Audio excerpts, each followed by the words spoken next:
Hey,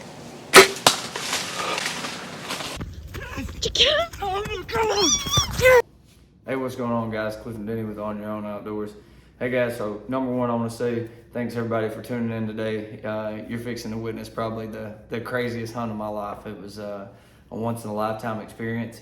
But hey, I just wanted to inject here and let y'all know, if you want to see this deer in person, I'll be at the ATA show January 7th, 8th, and 9th at the Camo Dust booth number 708. So if you're watching this, you want to see this deer in person, stop by the booth, come by and hang out with us. And then he'll also be at the Camo Dust booth, as well as myself, the end of January at the Big Buck Classic here in Arkansas. So I'm gonna let the story tell itself, let it play out. I hope y'all enjoy. I'm telling you right now, stick it out to the end. It's a heck of a ride. It's a good story. Good hunting, guys. Enjoy this video. The old man climbing tree stand. It's the steel version. So we've got some real good pluses to talk about this stand. We've got some negatives to talk. Oh my God, look at that buck. I saw his butt.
He went that way. And Cliff's that way. And I don't know how to tell him. So I'm gonna inject. As you can tell here, Stevie and I got separated. So the deer ended up crossing the road and getting over in some timber. And as you can tell, I took off running. And so Stevie runs around to get in behind me and didn't know which way I went because I hit the thicket. And so anyways, at this point, what you just heard was actually the first shot, which come to find out, all three shots were within an area about this big. The first shot ended up being with a G5 Montec. And anyways, I hit the deer just a touch high, one lunged him. I was shooting with fingers. So anyways, so what happens here is Stevie is actually on one side of the bottom and I'm on the other. And anyways, the deer, I ran down where I knew his scrape line went, and I ran down and got in front of him on the scrape line. The does that he was laying down with actually crossed me, and so I just hugged up against a tree and waited. And what seems like 30 seconds in the video was probably about a 5-minute time frame before the deer got up to me. And so I pulled back, and as everybody knows, you know, you knock here, and I was shooting fingers, so I pulled back and I realized it, and I had my bow hooked with just one, and so it caused me to pull left, and I actually hit him just a little bit back. And you know, after it's all said and done, you'll hear later in this video I'm talking about I didn't know where I hit him at multiple times, but come to find out I hit him just below the tenderloin, back behind the shoulder, and turns out I assume that's the reason that he kept trying to lay down throughout the track. If I'd probably just left him alone, he would have he'd probably laid there and expired. But I was tuned up, and just as when you think this video's over, there's more. So back at it.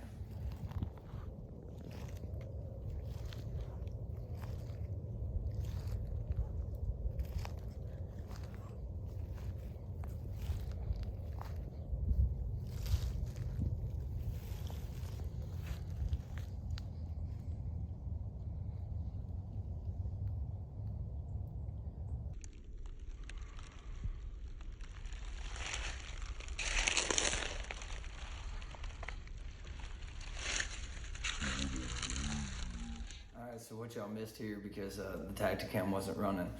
So after the first shot, Stevie doesn't catch up to me. She ends up going back over towards the truck. She has no idea where I'm at. She's seen the deer break across this bottom, and you hear her in the video say cliff's this way and the deer went that way. She didn't realize that the noise that you just heard in the video was actually a shot. So anyways, I released the first arrow. Give you a little rundown. So the deer the deer splits from his does. He runs, gets over, I don't know, probably about another I don't know. I probably ran about 400 yards. The deer probably didn't run, but about 80 yards, and he started walking again. And so I was wearing a black shirt, and I hugged up against a pine tree, and I was waiting, and the deer come in, and anyways, he was at probably about 40 yards. And so I pull back again, and I hit a tree. So when I hit the tree, though, the deer breaks out of there like a bat out of hell. He takes off, and I'm paralleling him, running as fast as I can through the thicket, trying to stay, 70, 80 yards from him. And it's a bunch of pines, so it's pretty quiet for what it is. Anyhow, I ended up getting on up, and I seen this deer cross. I get, again, where this old, I don't know, for lack of a better term, like a tank trail kind of thing, four-wheeler trail, whatever it is. So I end up getting in it where I can see both directions, because I know at this point I've crossed over a blood spot, and so I know the deer's bleeding. I know I hit him, but the blood most certainly looked superficial to me. And whenever I seen the deer standing at 40 yards and I was getting ready to shoot that next time, I couldn't see the wound. And I guess with it being a fixed blade and only like 1 1/4 cut or whatever, 1 1/8, I don't remember what those G5s are. And it was high. There was just no blood on the side that I was on, which was the entry hole side again. And so anyways, the deer gets up, and I'm sitting in this little bottom, and I think he's gonna cross the bottom, and I look up and I see the deer, and he's just standing, and he's actually standing right next to a scrape. And he's standing there, and there's this little thicket right in this corner spot. And so anyways, the deer kind of eases off into that little thicket. And I thought it was over. I stood outside of that thicket for, what seemed like an eternity, probably only 5 minutes. And I was upset. So I get up, and I actually walked over to where the deer stood at, and I found to know that this was the second spot of blood. And I don't know if I have a picture of it or not. If I do, I'll attach it here. But it was about that big. And he only stood there for a second, but there was one $half size drop of blood there. And so anyways, I walked back out, went all the way back down to Stevie. She was back at the truck. I stood there talking with her, get all the camera stuff back out, and I proceeded doing my stand review. And Stevie makes me stop, and she's like, "Babe, just quit. You're gonna have to finish that a different day. I can read your emotions all through." And I was just like, "Man, I just don't know." And she said, "Well, do you think you hit him good?" And I was like, "I don't know." I was like, he kept slowing down. So to me, it was like he was trying to lay down, but I never actually seen him trying to lay down. But he kept going into really thick areas. And so, from hunting, and I'm sure everybody else that's watching this, whenever they usually hit those thick areas, that's usually what they're doing. They're trying to lay up somewhere. And so anyways, I was like, I don't know, man. I think that deer's hurt. Like, I think I had to have hit him good. I could see blood coming out of his mouth, or blood around his mouth when he was standing that last time right before he eased off in that thicket. And so anyway, she said, well, babe, if you think that you hit that deer good, let's go kill him.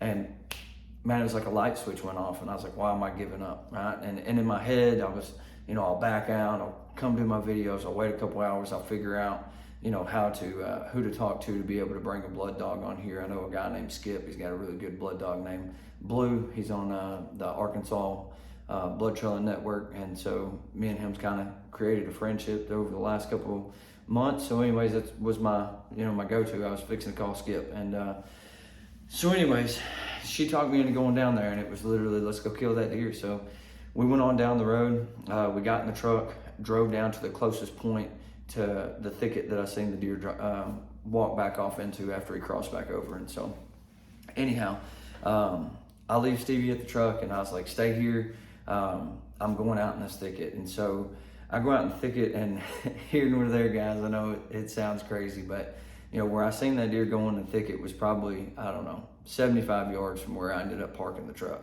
and where he crossed over at. And so anyhow, I told Stevie, I said, well, stay right here with the truck. And I grabbed some camo dust, dusted down through the sock in my pocket, and I went on. And so I get in there, and I get to where I seen him standing at in that last blood, and I've already kind of skirted through this thicket, and I'm like, man, he must have crossed back over, and I just didn't see him. You know, this deer's not hurt. And something inside of me was like, just crawl through the thicket. And at this point, I'm literally probably 20 yards from the truck.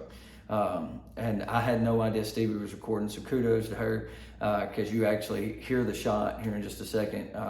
But anyways, so yeah, I get on my hands and knees, and I start crawling, and I probably don't make it another 10 yards, and I look up, and that buck was laying right up against a tree, and he actually, you know, from the danger zone, so the area that he had came from, he was laying with a brush top facing that direction, and he was staring that way, and I had came in from this direction. So his body was in the wide open. I had a quick release on that time, and here you go, check it out.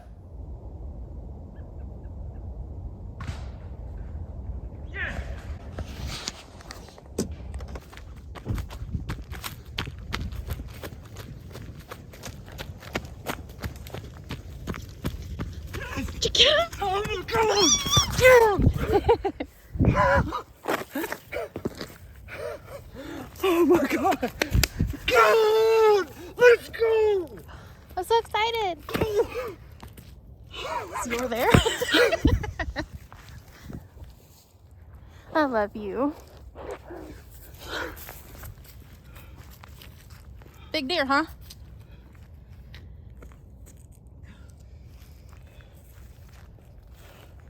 You got it recording? Yeah. All right, y'all. So we're on a piece of public here in Arkansas, and the wife, thank you, Lord. The wife came with me to record me doing some videos, and I've got a little pull-in spot where I like to park. Anyways, we pulled in, and you'll see as we're gonna clip it, I start the stand review, and I look up, and this giant jumps up 20 yards from us. I'm instant chasing him. The first arrow I swung at, I forgot, I didn't take my quick release. First arrow I swung at him, I hit him, I don't know where, but he was bleeding. So I run around the block, shoot him again, I'm shooting with fingers, miss him 2 times. I follow him across this thicket. Look at the thicket, how nasty that is. I follow him across this thicket, and he got away from him. I see him going here. I got back over to Stevie, and I was debating on waiting and getting a dog, so I went back to the last blood. It was real thin. I don't know where I hit that deer at, but I know he was bleeding out of his mouth. I seen it. So I told her, I was like, actually it was her idea. She said, well, let's go kill that deer. And so we came back around. I creeped into this thicket, and I don't know where I hit him at the first time, but he was hurt, because I come around and I looked up, and he was laying 15 yards from me, and this time I had my quick release. So anyways, oh my God. Thank you, Lord. That deer is a deer where he's got a double main beam, baby. Yes! Can I go see your deer? He ran. I pinwheeled him though. He's... All right, guys. Sorry, man. You know, I get pretty tuned up. Everybody that's seen my videos, they know I get tuned up over a big deer. And so, anyways, I decided not to track the deer again right then, knowing the shot that I put on him that time. And so I back out, I go back, I get a buddy, and I come immediately back within probably 20 minutes. And that's where this picks up right here. Here's the, this is where he was laying. He was laying here, and you can see there was already some blood.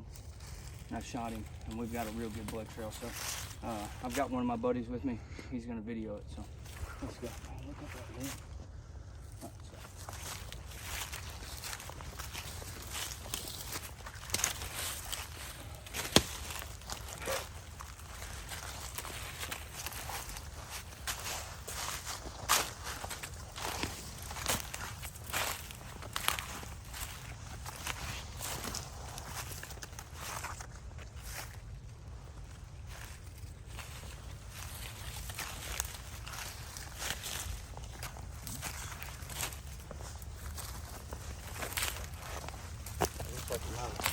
Stumbled right there.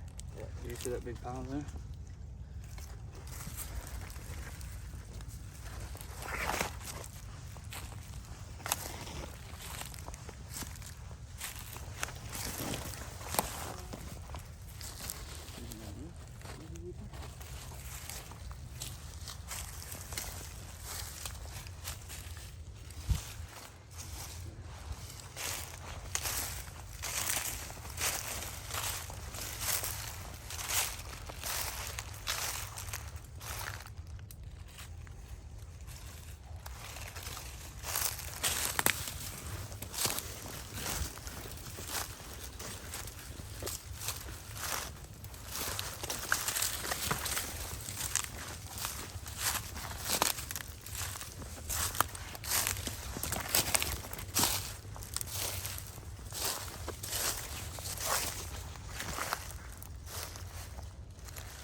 Look right there. Look at that. Oh, he's huge. He's still alive. Yeah. Big guns on the bitches.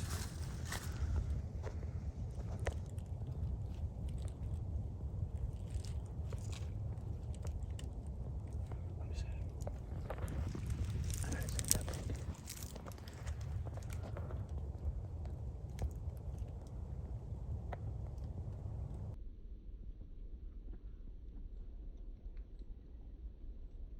So I know that was crazy. So we ended up tracking that deer about 80 yards. This deer just will not die, guys. At this point, that deer has 3 arrows inside of him. And so anyways, what we did here when we stopped the video, I stopped the video and my buddy's like, what are we gonna do? Because you could tell the deer was hurt bad enough he was gonna lay there and expire. He was in his bed, but that's not who I am as a person. I'll keep sending beaming shafts every opportunity I get. And so anyways, I decided, hey, let's go back, let's walk back out, let's get an arrow, let's come back. And so we walk back out, we get an arrow, and here you go. Like I said, guys, as soon as you think this video is over, just wait, there's more.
All